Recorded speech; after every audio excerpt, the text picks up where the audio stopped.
Akkam jirtu obboleewwan koo addunyaa maraarratti argamtan hundi keessanuu bakka jirtanitti nagaa waaqaa isinii haa ta'u jecha ergaa gabaabduu tokko dabarfachuun barbaada. Innis ani mucayyoo umurii koo waggaa 6tti armee koo addunyaa kanarraa dhabde akkasumas maatiiwwan koo lubbuudhaan jiran mararraayyuu gargar baatee qophaa kootti mana namaa keessa bu'aa bayiilee jireenyaa na mudatan hundumaa dandamachaa guddatteedha. Har'as kan hin jiru biyya ambaa keessa. Haa ta'u anumtuu natti nanqannee galata waaqaa hojjechaan jira argachaan jira. Garuu sammuun koo yeroo mara gaafin inni na gaafatu ni jira. Gaafin inni na gaafatus ijoolleewwan akka kootii mana namaa keessatti rakkatanii guddachaa jiran kan haadhaaf abbaallee hin qabne kan nama tokko isaan gargaaruu hin dandeenye kan daandirratti kufanii jiran akkasumas haadholee karaa irratti kufanii dhala dhaban abbootii dhala dhabanii daandirratti kufan otoon gargaaree kan jedhu sammuun koo na gaafata. Anis sana raawwachuudhaaf fedhii koo haganan jennetu na keessa jira. Isa raawwachuudhaaf garuu bakkee nama jiruu fi galii nama argachaa jiru kun ga'aa miti.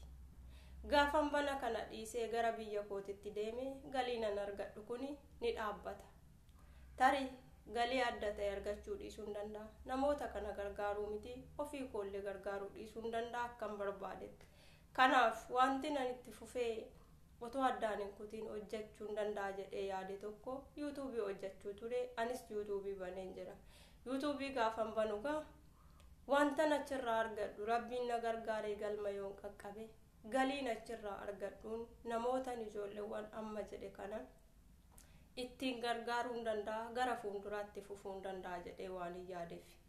Egaa namoonni viidiyoo kana daawwatan marti keessanuu gargaarsa biraa namarraa hin barbaadu.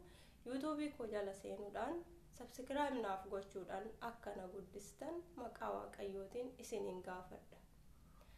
Wantoonni na dhidhiban illee hedduun ni jiru. Warreen na caalamoo muuxannoo qabdanis wantoota na rakkise irratti akkasiin na gargaartan asumaan isin gaafachuun barbaada.